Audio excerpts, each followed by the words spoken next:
Hi everyone! Welcome back to my channel. At sa video ito, atin naman pag-aaralan ang distance, speed, and time. Okay? And sa video ito, ang mga questions natin ay word problem. Okay? At meron tayo ditong formula. Okay, so bali ito yung pattern ko. Okay, triangle, tapos nasa top yung D, stands for distance. And tapos sa baba niya, S for speed and time for letter T. Okay, so ginawa ko to kasi halimbawa, hinahanap natin yung distance. Okay, wala yung distance. So, ibig sabihin, i-multiply mo yung speed at saka time. Okay? So, itong triangle na to, tandaan nyo lang to, hindi na kayo maliligaw. Tapos, kung hinahanap naman sa word problem ay speed, so, distance divided by the time. At ganoon din naman, kung time yung tinatanong dun sa word problem, so, distance divided by speed. Okay? So, DST. Okay? So, tandaan nyo lang itong triangle, DST. Okay? Alright, so word problem number 1. A cyclist travels a distance of 90 kilometers in 5 hours. So, what was her average speed? Okay, so 90 kilometers. Okay, so ito yung ating distance. Okay, sulat mo natin yung given para makita natin kung ano yung dapat gawin. So, 5 hours, syempre, yan yung time. Okay, so yung tanong, ano yung speed? Okay, so since speed yung hinahanap natin, so ang formula to find the speed ay distance divided by time. Right? So ang speed natin, distance is 90. Kalimutan muna natin yung, or ignore muna natin yung unit para hindi tayo malito. Ang time is 5. So 90 divided by 5. So, meron tayong speed. 90 divided by 5 is 18. So, ang unit natin, kilometers per hour.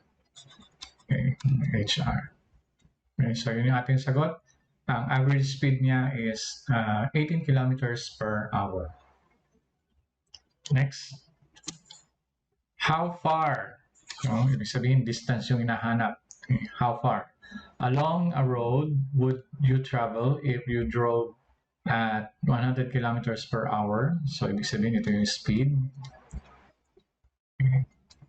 Speed. And for 4 hours. So, obviously, time.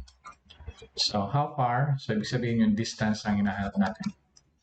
So, sa formula ng distance, ano nga? Speed times time. Okay, speed times time. So, distance, ano yung speed? 100. So, ignore muna natin yung unit. Times, the time is 4. So, distance is equal to 400. Anong unit? Since ang ginamit sa speed is kilometer per hour, so kilometers. So, ang unit natin sa distance, kilometers. Alright, next one. Joseph drove a distance, a distance of 660 kilometers. So, sulat natin. 660 kilometers in 7 hours and 45 minutes. Time, 7 hours and 45 minutes. What was the average speed of the journey? Okay. So, ang first step, ang formula natin dito is distance divided by time. Pero ang problema, meron tayo ditong minutes.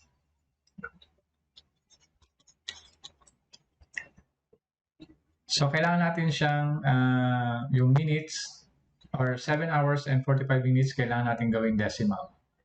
So, karamihan sa mga estudyante, kapag ganyan, 7 hours and 45 minutes, ginagawa nila 7.45 hours.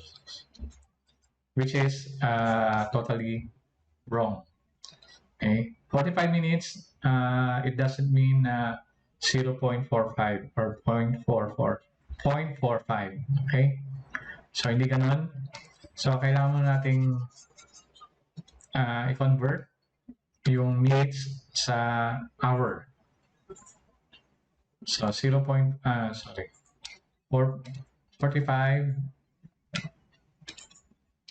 Okay, 45, kailangan natin i-divide sa 60. Okay? Kasi meron tayong 60 minutes sa isang oras. So, 45 divided by 60. So, using your calculator, or kung kaya nyo mag-divide ng walang calculator, much better. So, 0.75 hour. Okay, so ngayon natin siya gagawing 7.75 hours. Okay, so ito yung ating magiging, or ito yung ating gagamitin sa formula. Okay, hindi itong 7 hours and 45 minutes. No. Kailangan, ang gagamitin natin is yung decimal form. Okay? So, okay, moving on sa formula or finding the value of speed. So, 660, ang formula natin, distance divided by time. So, 660, ignore muna natin yung unit. Okay, divided by 7.45. 7.75, sorry. So, ang speed natin, pwede kayong gumamit ng calculator. So, 85.2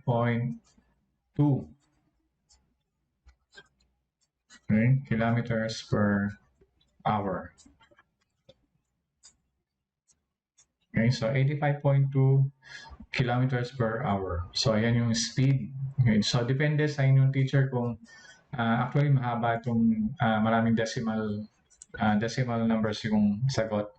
So, depende sa instruction ng teacher nyo kung 1 decimal place or 2 decimal places, then follow the instruction of your teacher.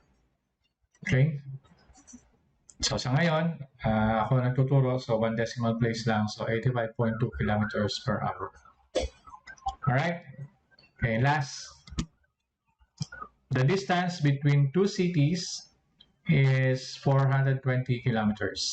If Sam covered the distance at an average speed of 63 kilometers per hour, how long would it take him? Okay, so meron tayong distance na 420 kilometers. Meron tayong speed na 63 kilometers per hour. Tapos how long? So ibig sabihin time. So gaano katagal yung kanyang pagdadrive o yung ibiniyahe niya. Okay? So 420 divided by 63. So meron tayong 6.7 hours. So 6.7 hours siya nag-drive. So kung ang instruction ng inyong teacher ay i-convert or write your answers in hours and minutes. So ganito ang gagawin nyo. So obviously itong 6 hour na yan. So 0.7. I-convert natin sa minutes. Kung kanina, minutes to hour, nag-divide tayo. Ngayon naman, opposite, from hour to minutes. So, magta-times naman tayo sa 60. Okay? So, 0.7 times 60 is 42 minutes. Okay? So, ang sagot natin dyan, time, 6 hours and 42 minutes. Okay? So, yun lamang po. Maraming salamat. Ganon kasimple, ganon kadali. Ako po si Konkru TV. God bless you all.